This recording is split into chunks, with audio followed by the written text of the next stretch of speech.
here, and I'm the director, and I still got to sit here for a couple pieces. So even if you just like scoot there or there, you'll be totally out of it. Okay, thanks. I appreciate it. Sorry about that. No, thanks for letting us know.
Where has the time all gone to?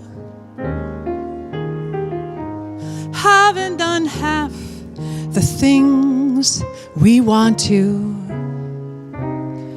Oh well, we'll catch up some other time.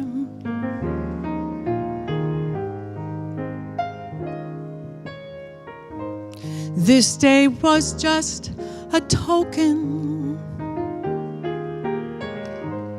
Too many words still left unspoken. Oh well, we'll catch up some other time.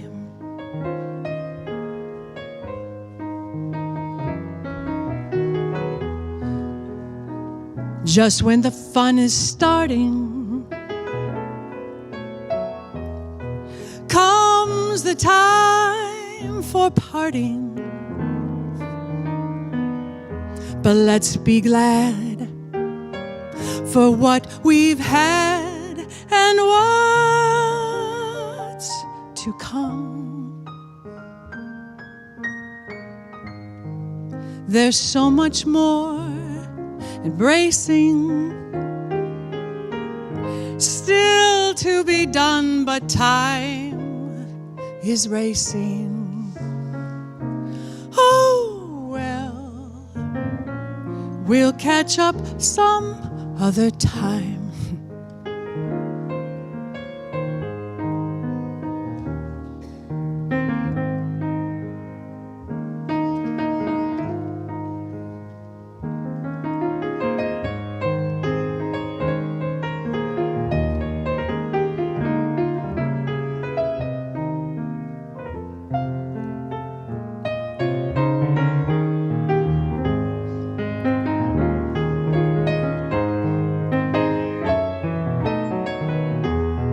Just when the fun is starting, comes the time for parting.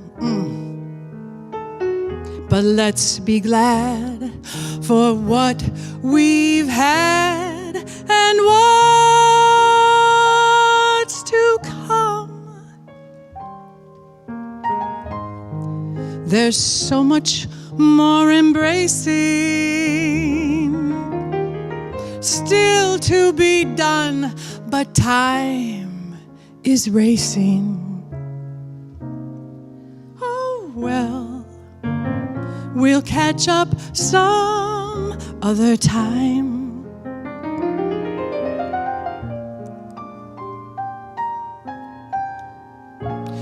We'll catch up some other time.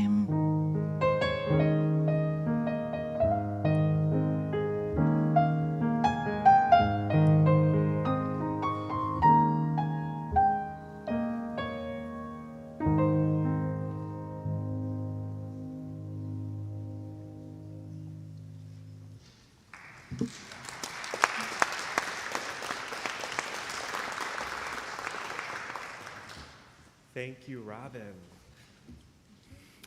Well, good morning, friends. It's good to be with you. It almost feels like spring today, comparatively. It's a much nicer Sunday to join all of you in this hour of worship with one another. My name is Reverend Christopher Rowe. In this season, I have the privilege and the responsibility and the honor of serving as this community's acting senior minister. And it is such a joy to welcome each and every one of you into this time of worship with one another. We gather in celebration of the divine spirit of love and truth and compassion, justice and peacemaking, and we do so holding these as the works of our liberated and liberating faith. And on behalf of everyone who calls this their spiritual home, whether you are joining us in this beautiful and majestic sanctuary, or you are joining us from the comforts of another part of the building, or at home or months from now, each of you has a profound place in this community. So much so that we continue to come together to remind ourselves that we belong to one another and we belong here It is good to be with you. As we begin in this time of worship, I want to just lift up my gratitude for Rob and Connell once again, who will be offering us gifts of music, as well as our organist, Joe DeWinkle, our wonderful choir with Austin and Margie, and the many of you who come and make this worship what it is. As we get into this time of beloved community, I invite you to hear our invitation to worship this morning called A Blessing Called Sanctuary. Hear these words as they call you into this hour of love, commitment, and belonging with one another. You hardly knew how hungry you were to be gathered in, to receive the welcome that invited you to come here in the first place and invited you to enter entirely you. Nothing of you needed to be checked at the door. Nothing of you would be found foreign or strange. Nothing of your life that you were asked to leave behind or to carry in silence or to hold in shame. Tentative steps at one point became settling in, leaning into this blessing that enfolded you, taking the time and your space and your place in the circle that stunned you with unimaginable grace. You began to breathe again here. You began to move without fear. The words you carried that were in your bones and in the depths of your being, the very words that echoed in your ancestors. And you learned to sing. Oh, how you learned to sing here. But the deal with this blessing was, well, it's this. This blessing will not leave you alone. This blessing will not let you linger in safety or in stasis. The time will come when this blessing will ask you to leave, not because it has become tired of you, but because it desires of you to become the sanctuary you first found here. You need to speak your words. You need to live your words and take them into the world, to tell the world what you have heard with your own ears in this sanctuary and seen with your own eyes in the heart of this sanctuary. That you are a beloved, precious child of God and the divine spirit of love, and that you are welcome here, and so too are they. Welcome to worship, where you belong and you are beloved.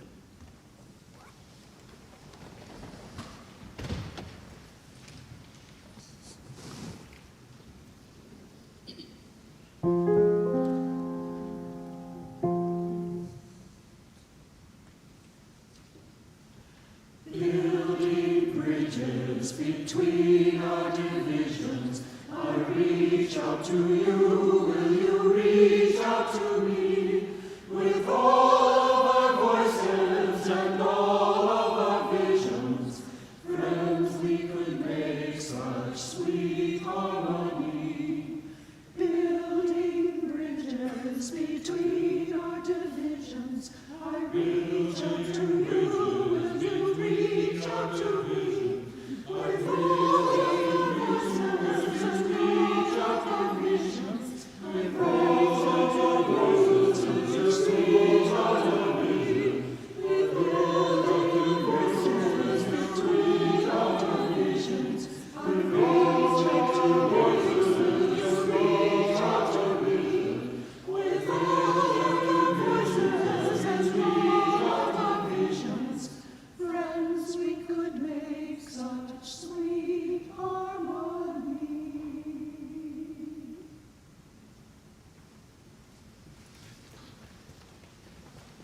It is indeed bridges that we build when we reach out in love and in peace and in belonging and belovedness.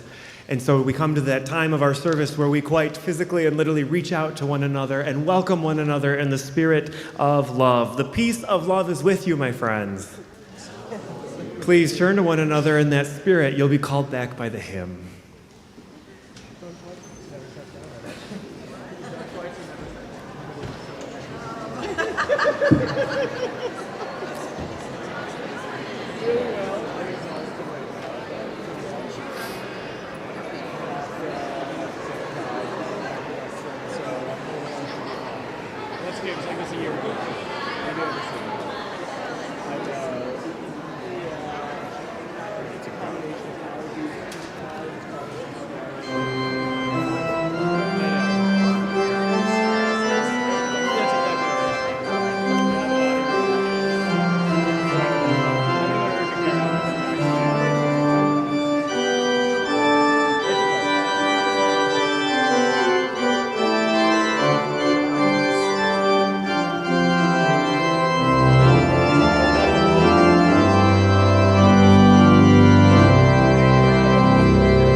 Our ancient witness comes to us from the Christian stories as told to us in the book of Matthew. Hear what the ancient spirit is saying to our collective contemporary consciousness this morning.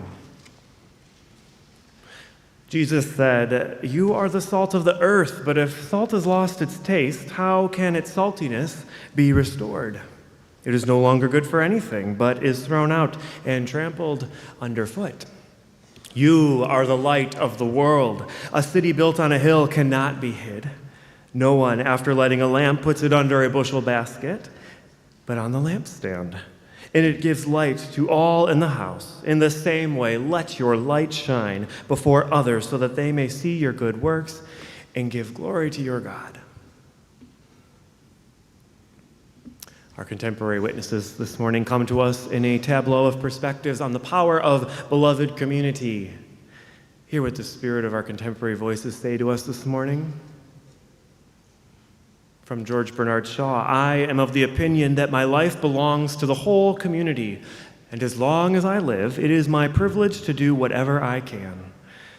I want to be thoroughly used up when I die, for the harder I work, the more I live."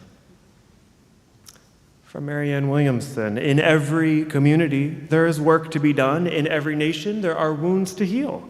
In every heart, there is the power to do it." And finally, from Margaret Wheatley, "There is no power for change greater than a community discovering what it cares about."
In his book, Sacred Fragments, Rabbi Neil Gilman discusses how the founder of Reconstructionist Judaism, Mordecai Kaplan, espoused that there are essentially three ways in which people are accepted into religious community: by behaving, by believing, or by belonging. Behaving, believing, or belonging.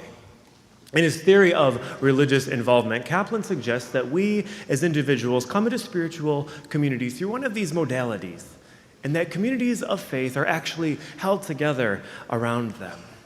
So, for example, there are the behaving-based religious traditions, kind of like the Puritan traditions, who tend to put a tremendous amount of emphasis on the ways in which we behave.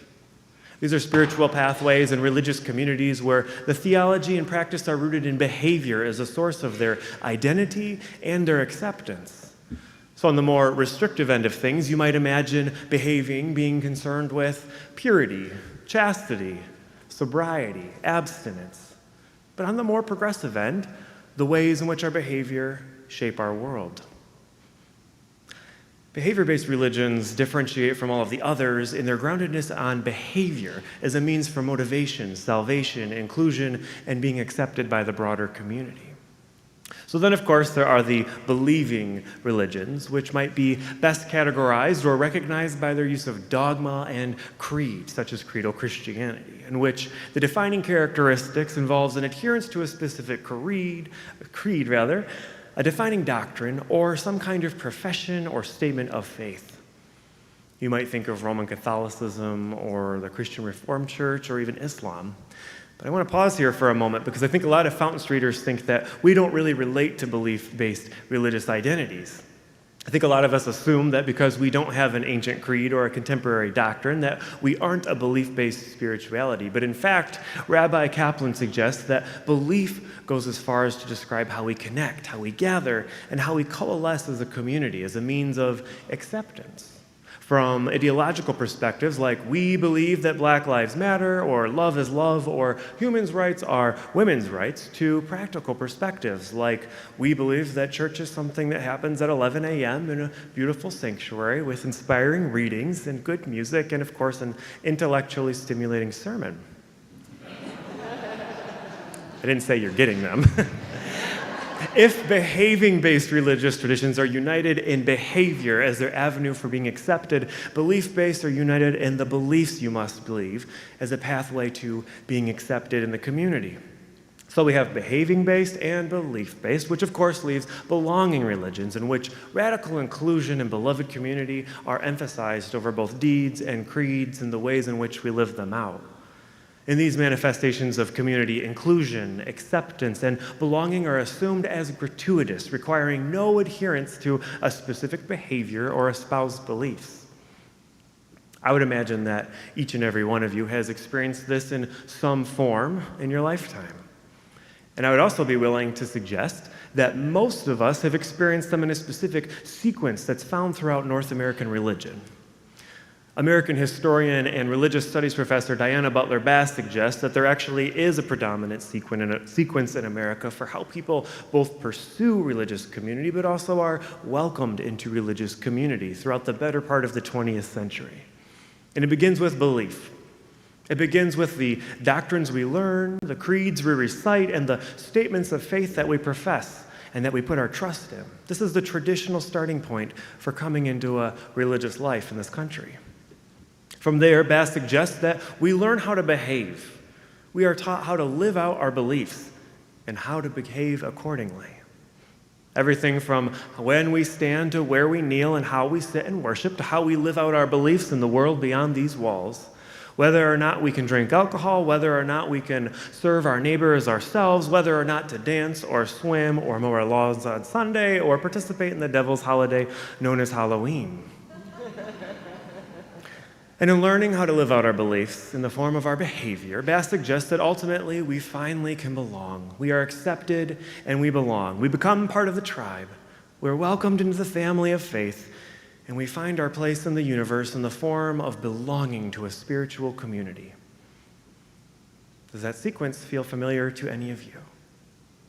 Perhaps it's written upon some of your own spiritual autobiographies.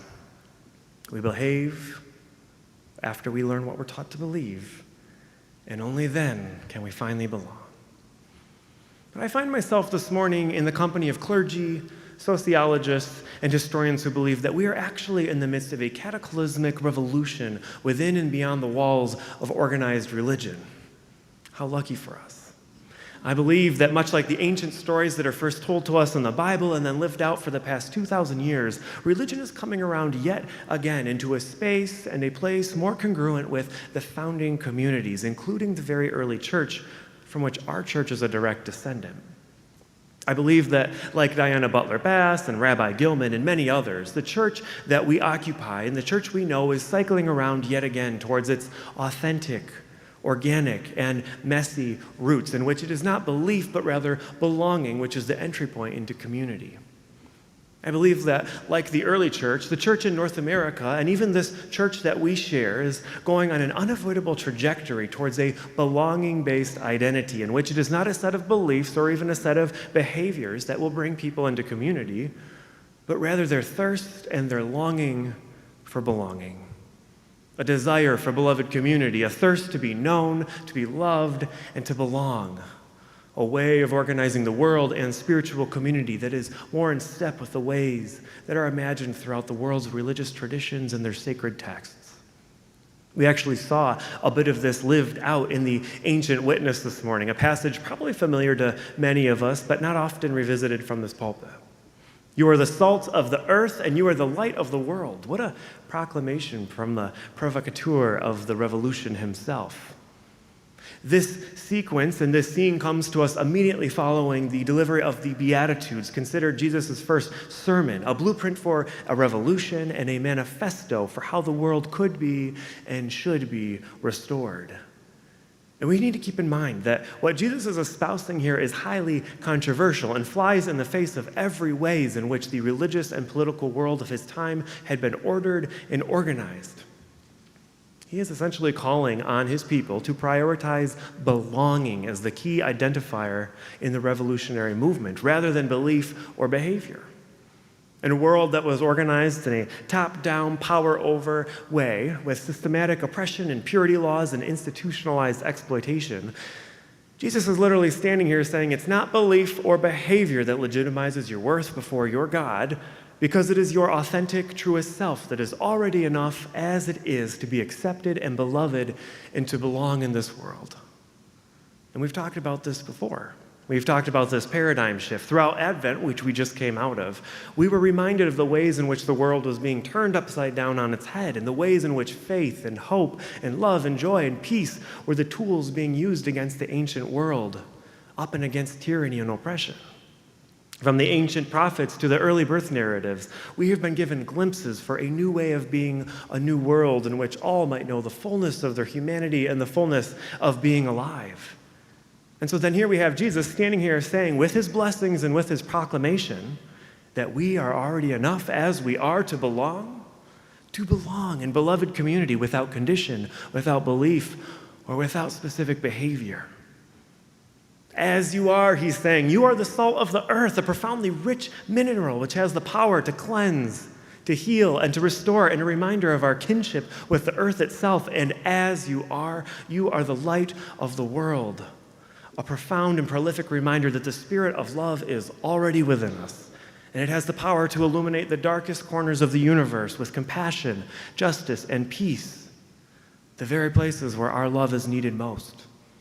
Notice that he doesn't say, if you believe this way and you behave that way, then you will be salt of the earth and light of the world, because belonging and beloved community were assumed, and they were gratuitous, and they were offered without condition.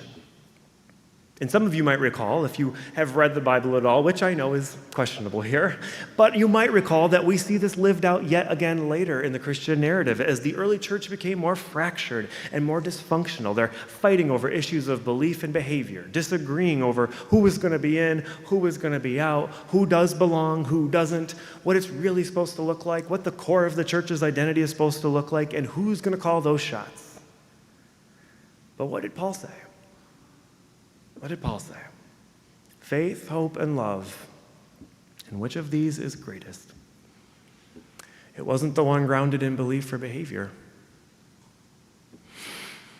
You don't have to believe in a metaphysical God or even the existence of a cosmic Christ to experience the power in this ancient blueprint for the church. The very tradition from which our church was born has always been in flux, and it has always been in cycle, and it has always been part of this movement. But undeniably, it has always been a movement that has been and forever will be bending towards a place of being a place of belonging until we finally get it right. And you and I, in this contemporary manifestation, are the blessed ones now doing our part to move this church and move our world in that direction towards the way it was always meant to be. A place of belonging, gratuitously and freely given to all who enter this community. Now, for those of you who are cringing about the heavy Jesus narrative here, hold on a sec. And for those of you who are thinking about our future, hold on a sec too, because I do feel like I need to pause here and break this to a few people around here. I think it's worth reminding all of us that Fountain Street Church is a church. We are a church. We, in this collective legacy that we shepherd, are a church together. And I know you think I'm being silly or maybe even a little bit facetious, but the reality is that in a context like this one, in which we do not have a clear orthodoxy or orthopraxy, doctrine or creed or primary source or principal teacher, it can be easy to convince ourselves that maybe we're not really a church at all or even a spiritual community. But the reality is that we are a church. We, as we exist today, are the result of an early spiritual and political revolt against an empire and the descendants of a beloved community inspired by the provocateur named Jesus. We are the product of an American resistance to oppressive hierarchy and the fierce belief in the freedom of spirit, soul, scripture, and state. We are what remains of an early missionary movement in West Michigan and the contemporary manifestation of a liberal religious awakening in our country. We are the dangerously powerful people and consequences of decades of rebirth, renewal, and restoration within these walls, inspired by its ministers, but lived out and incarnated by its members. We are a church because it's in our DNA. We're a church because it's woven into our contemporary identity, and we are a church because it is the soil in which our roots have been planted for 154 years. And that's the same soil that will nourish us and nurture us for another 150. We may not practice communion or baptize our children. We may not recite a creed or make a profession of faith. But the reality I hope we can accept is that we continue to take on the responsibility of being a spiritual and religious community in the 21st century. And with that reality comes the reality that it is belief, behavior, and or belonging that are what welcome people into this place. Which also means that we're not removed from the great revolution that's happening within our very midst right now. So humor me for just a moment. Let's just say that the world is indeed moving away from the sequence of belief, behave, and belong towards one more in step with the early church, in which belonging is inherent, behavior is inspired out of belonging, and beliefs are incarnated as a result. What does that mean for Fountain Street Church? What might it mean for Fountain Street Church to join the dance of the universe and recognize that the condition of belief, behave, and belonging is being turned upside down on its head, and as a result, it is in fact belonging that is this church's greatest pursuit? What would it mean for ourselves and our shared future? In just 1 week, this church will be making a decision about its future in regards to its next senior minister. And while it might bring a great deal of excitement or anxiety, depending on who you are and how you're feeling, I'd like to suggest to you that this vote says less about that person and more about the kind of church you want to be. And to that end, I would ask that you prayerfully discern what kind of church you want to be. Because you've heard it said from this pulpit many, many times and from our governing board and from your own peers that there's no one person who's going to save this church, because you are already enough as you are, and you are already the salt of the earth and the light of the world with the gifts and treasures necessary to carry this ministry into its future. Not one person, not your next senior minister. So far be it for me to tell you what to do, but I'll tell you what I think. This is what I think. In this world, in this time, in this church, I think we need for belonging to be our pursuit, and I think we need to embrace it fully. I think we need to recognize that as a vulnerable human species in a compromised society, we will undeniably collapse if we don't. I think that the survival of decency and morality and justice and peace are counting on restoration, respect, and protection of belonging in our world and in our church if we want to survive. Because I think that it is belonging that is at the heart and core of this very church that we are being called to return to once again. Because beliefs are subjective. They leave room for neglect. They allow for us to other the neighbors around us and intellectualize oppression and sin. Beliefs grant permission for us to turn our backs on one another and isolate ourselves in the name of tribalism. Beliefs serve as the dangerous fortress in which the most privileged, powerful, and elite get to control who's in, who's out, and who belongs. And in a world in which we are told where to put our faith in and what to believe in and how to behave by authority figures in Washington, or business leaders on Wall Street, or extreme activists in our state capitals, or even religious leaders pontificating from marble pulpits, beliefs and behaviors are not the metric by which we should be measuring the human condition and the well-being of this world. Belonging, on the other hand, reminds us that our humanity is inextricably woven together. Belonging puts urgency on a broken world. Belonging puts relevance on the suffering of our neighbor. Belonging calls us into action. Belonging calls us into community. Belonging reminds us of our kinship with one another and with the earth. Belonging reminds us of our mandate as spiritual beings to welcome the stranger. Belonging is the powerful tool that softens the edges of our hearts and opens the eyes of our consciousness so that we might see beyond these walls a world that desperately needs collective liberation and global transformation. Belonging is the powerful tool that puts the conviction within our hearts that says that Black Lives Matter and that anti-oppression work is our work to do. Belonging is what puts the fire in our souls and the determination in our spirits that says that love is love and that all are welcome here, regardless of who they love or who they're loved by or what pronouns they use or how they identify as fully human. Belonging is what instills the harrowing judgment upon our hearts that women's rights are human rights, and that access to abortion and reproductive justice is not only worthy of investing in, but a divine mandate for each of us to protect. Belonging is what puts the courage in our gut and the determination in our body that says that science is real and that decisions made from that worldview save lives. Belonging is what places the undeniable truth with a capital T on our consciousness that proclaims that no person should be killed in a traffic stop. No immigrant should be bussed across the country. No country should be invading another nation and torturing them. And that no child and no adult should be dying in the hands of gun violence in this day. Belonging is the shared embrace that compels our voices to come together and sing out that no one religious pathway is right or wrong. Belonging reminds us that hope is worth keeping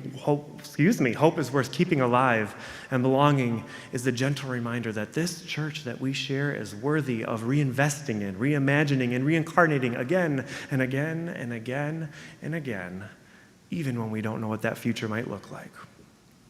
And belonging is the powerful acknowledgement, the prolific affirmation, and the divine celebration that each of us and all of us are enough as we are.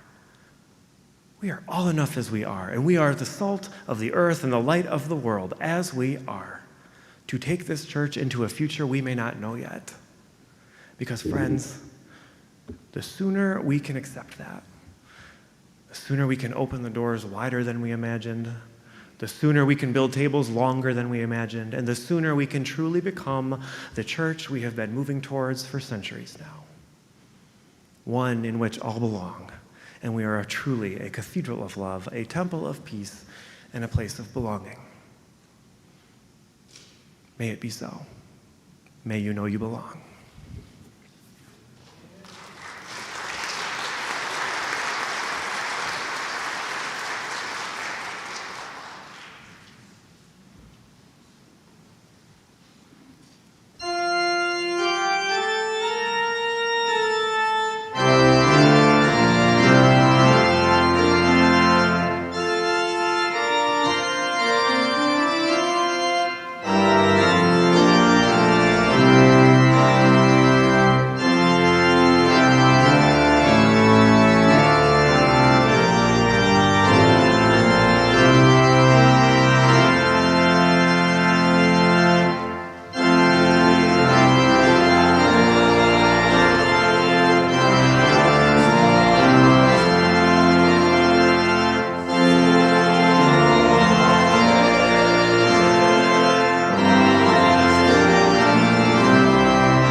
Thank you. You may be seated.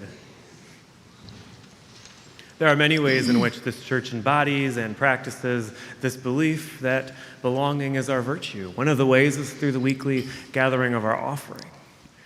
We have a beloved tradition here where 50% of the plate is just surrendered to the agencies and organizations that count on it and our collective impact the most. It is not money gathered in weekly with a specific bias or MO in mind. It is not with our own will or our own ego that we take that money, but rather to surrender it freely and fully into the world, and a reminder that in this shared work of justice and peace with other organizations in this community, all of us belong together in that sacred work. And so in that spirit of belonging and in the spirit of gratuitous love freely given, the offering will now most graciously be received. Good morning. I'd really just like to start playing the piano, but I feel compelled to let you know that this is a piece by Claire Fisher, who is an alum of our own Grand Rapids South High School many decades ago. He would be in his 90s now if he was still alive. And it's called Pensativa. The piece I sang and played at the beginning of the service was by Leonard Bernstein, and it's called Some Other Time. And I'm not singing this one. Thank you.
Thank you so much, Robin.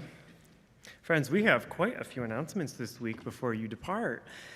The first of which is just a warm invitation to join us in the social hall afterwards. It's always a nice place to catch up, connect, commune together. We've got coffee, and I have been told that there is a generous donor who has also brought in some breakfast food items. To be honest, I don't know what that means. So you should go find out and get back to me. So please join us in the social hall for that after worship.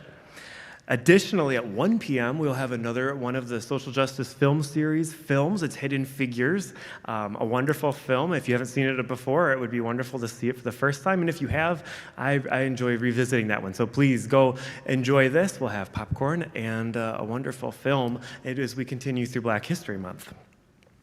On Wednesday, we have an artist reception in the Keeler Lounge, and this is a wonderful opportunity for you to see both art and connect with some of the people in the community beyond Fountain Street who are part of this. It is the Grand Rapids African American Museum and Archives in conjunction with our own art committee. It's a wonderful exhibit looking at African American history locally and beyond through I guess you would say artifactual and artistic things coming into conversation with one another. It's really lovely. I have enjoyed it tremendously, and so I invite you to see it after church, but of course, please come from 5 to 7 on Wednesday and commune with one another, connect with some of the people from the Grand Rapids African American Museum and Archives, connect with some of our own members. Should be lovely. So please come on Wednesday from 5 to 7 for that. Additionally, we wanted to remind you that we are doing the Super Bowl Sunday food drive next Sunday, S-O-U-P soup.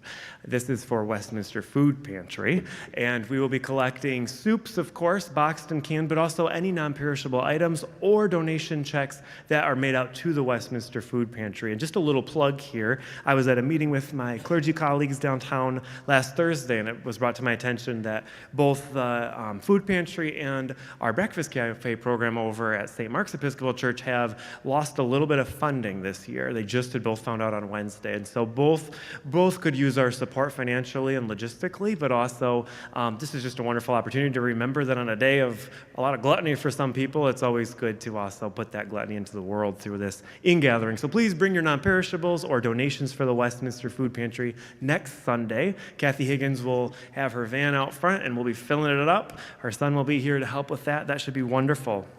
Additionally, next Sunday, we have a congregational meeting after the service, so please plan to attend that. It should be quite short, I think, and it's certainly not as long as an annual meeting.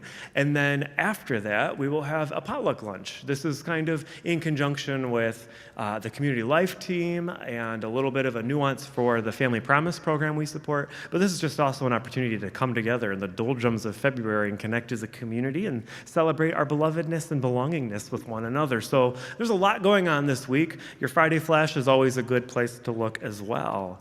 And of course, I'd be remiss if I don't say my thank yous this week. Thank you so much, Robin, for your wonderful gifts of music. It was wonderful.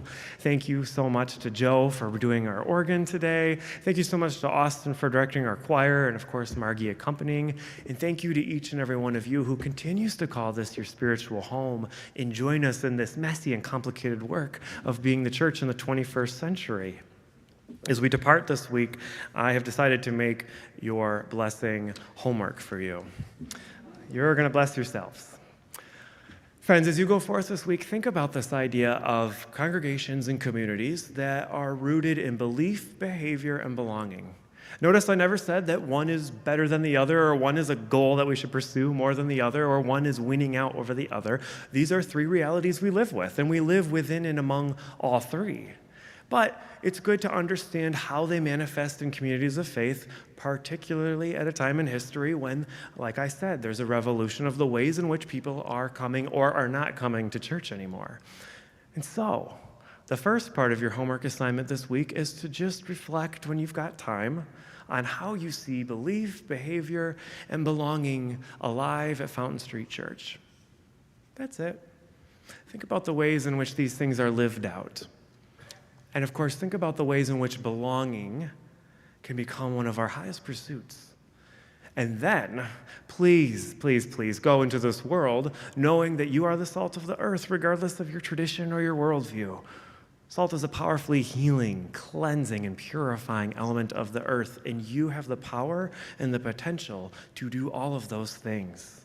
And of course, you are light of the world. You are the light of my world. You are the light of this church's world, and you are the light of so many other people's worlds. So please go into this world bringing that light of love and forgiveness and capacity and grace and resilience and hope to all the corners that need it most. I guarantee you, when your homework is assigned and completed, you'll be the ones that feel blessed from your participation in the universe. Go in peace, go in love. I love you. Take care.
Okay, here we go. Sing along if you like.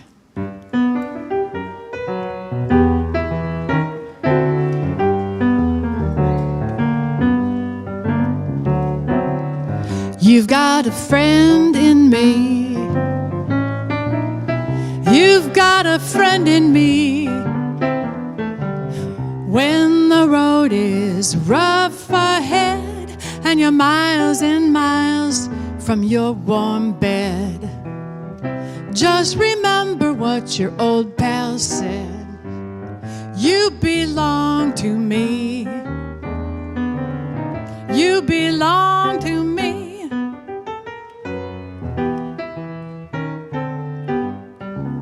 Another verse. You've got a friend in me.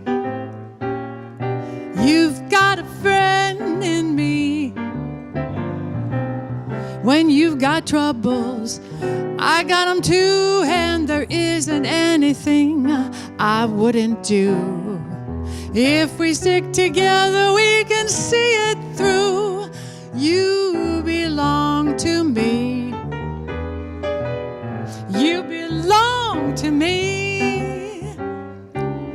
Now some other folks are maybe a little bit smarter than I am, bigger and stronger too, maybe, but none of them will ever love you the way I do, just me and you. And as the years go by, our friendship will never die. You're gonna see it, it's our destiny. You belong to me. You belong to me.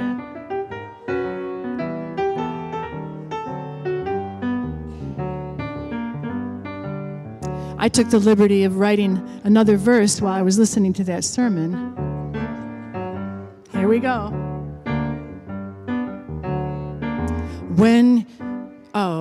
You've got a friend in me. You've got a friend in me. When your future confuses your head and your feet feel stuck like they were made of lead, just remember what your old pal said. You belong to me. You belong to me. Now some other folks are maybe a little bit smarter than I am, bigger and stronger too, but none of them will ever love you the way I do, just me and you. And as the years go by, our friendship will never die. You're gonna see it's our destiny. You belong to me. You belong to me. You belong to me. Give yourselves a hand.